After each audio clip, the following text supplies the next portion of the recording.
Hi there, I'm Sylvia Plester-Silk, and 10 Minutes to Joy is your weekly invitation to reset, recharge, and rediscover your most joyful self through aha moments and simple energy techniques. Today, we're talking about karma. We've all been taught that karma is about some bad thing we've done and that we're going to be punished for it. We have to pay the price of our sins. We have to. I remember being in a car accident and somebody saying that I caused the accident and being offended. Like, how dare you say that it's my karma that happened? And for a lot of people, when bad things happen in their lives and you look at it as from a karmic lens in that form of karma, it's like they're flawed, they're bad, and they are to blame is an inference. I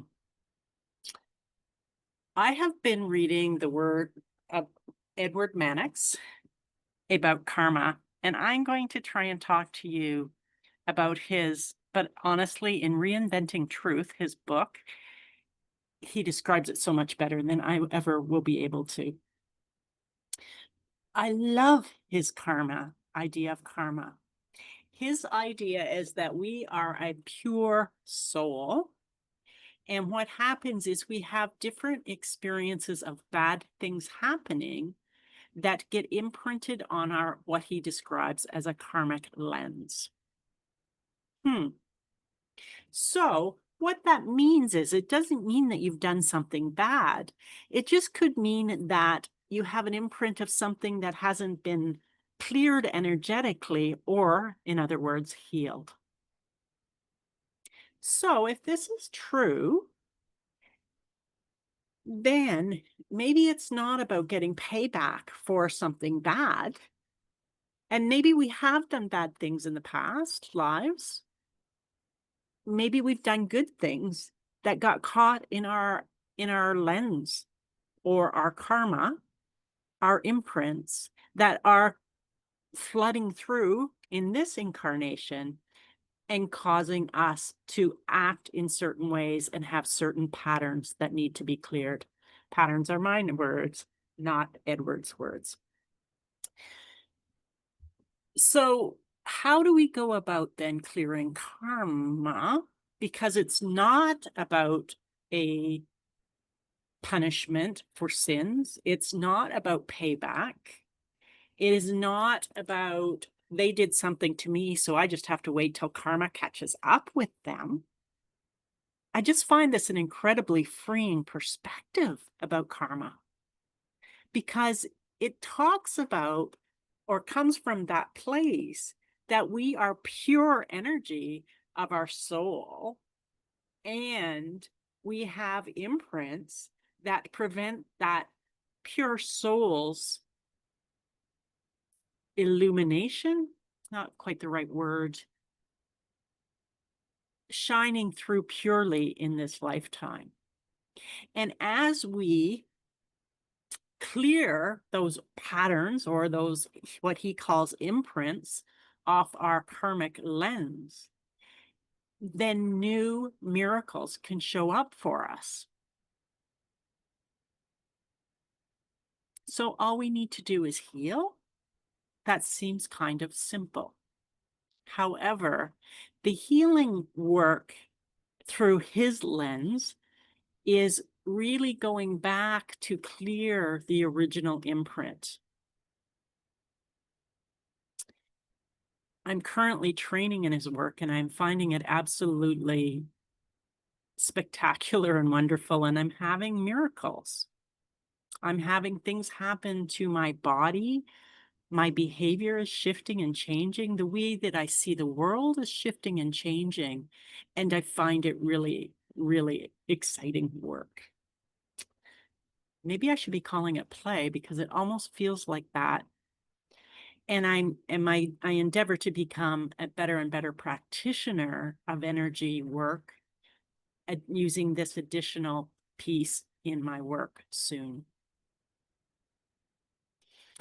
Last week we talked about the Akasha, and I came across a little sentence about karma in an Akashic reading that I had done a number of years ago.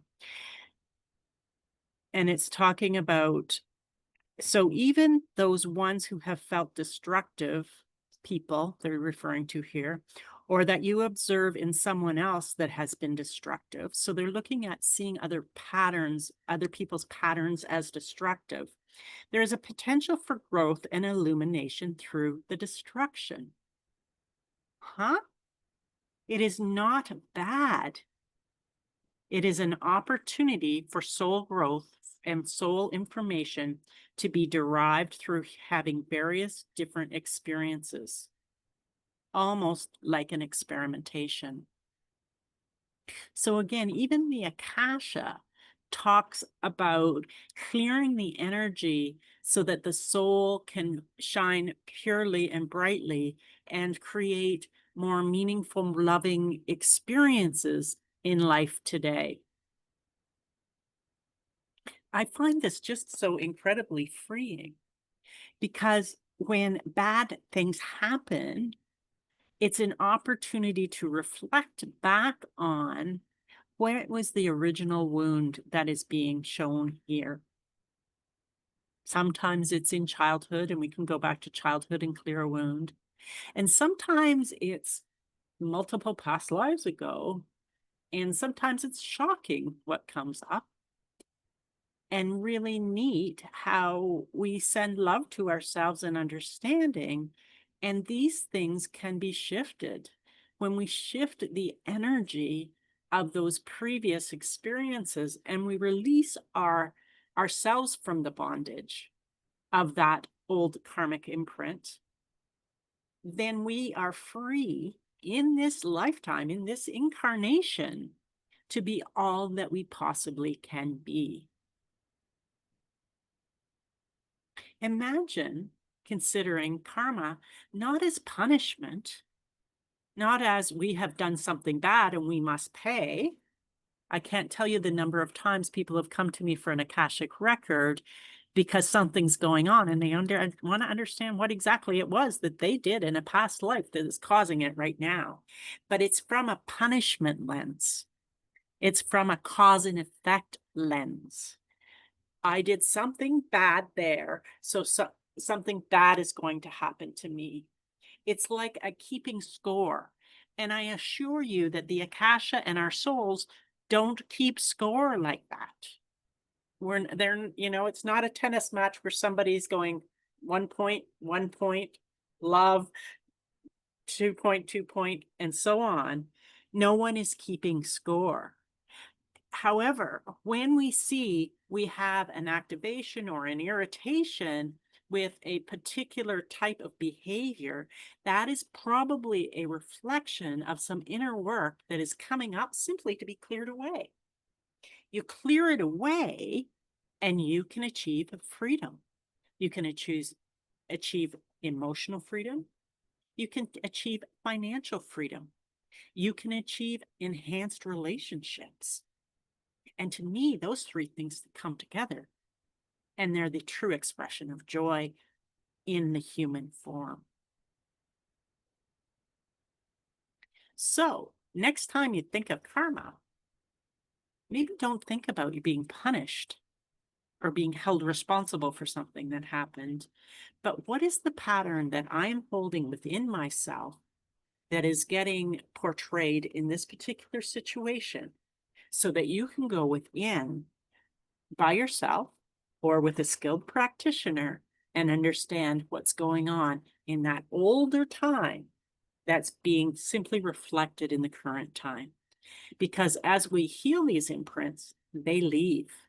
They leave not only our human experience, but they leave the soul. So perhaps next time our soul has even less to work through if we choose to return.